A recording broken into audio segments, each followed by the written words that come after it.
ओशो कहते हैं जो अपने पैरों पर खड़ा होता है वही वास्तव में स्वतंत्र होता है। लाओजू तुम्हारी न्यूनतम व्यवस्था सुंदर है, पर मैं कहता हूँ पहले पुरानी व्यवस्था को पूरी तरह गिरने दो, फिर देखो भीतर से नई व्यवस्था कैसे जन्म लेती है। तभी सच्ची स्वतंत्रता संभव है, इस पर लाओजू कहते हैं।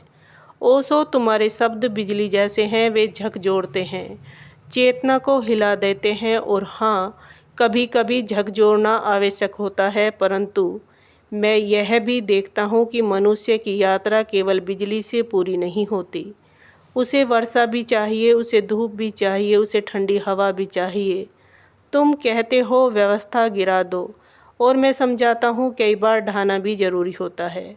पर ढाने के बाद मनुष्य को जीने के लिए आधार भी चाहिए।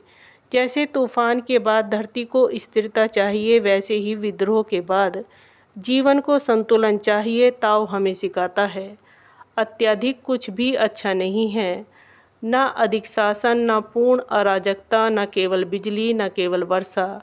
जीवन तब खिलता है जब दोनों में सामंजस्य हो।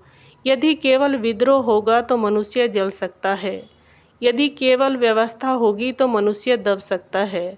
पर जब दोनों के बीच संतुलन होता है तभी सच्ची समझता आती है। मैंने देखा है किसी भी पेड़ की जड़ें धरती में गहराई तक जाती हैं। वह धरती से बंधा होता है, पर उसकी शाखाएं आकाश को छूती हैं। यही संतुलन जड़ों को स्थिरता देता है और शाखाएं स्वतंत्र होती हैं।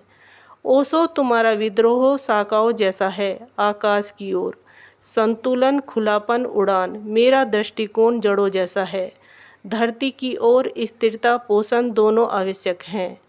मैं यह नहीं कहता कि समाज अंतिम सत्य है, पर मैं ये ज़रूर कहता हूँ कि थोड़ी सी स्थिरता मनुष्य को भीतर जाने में मदद कर सकती है।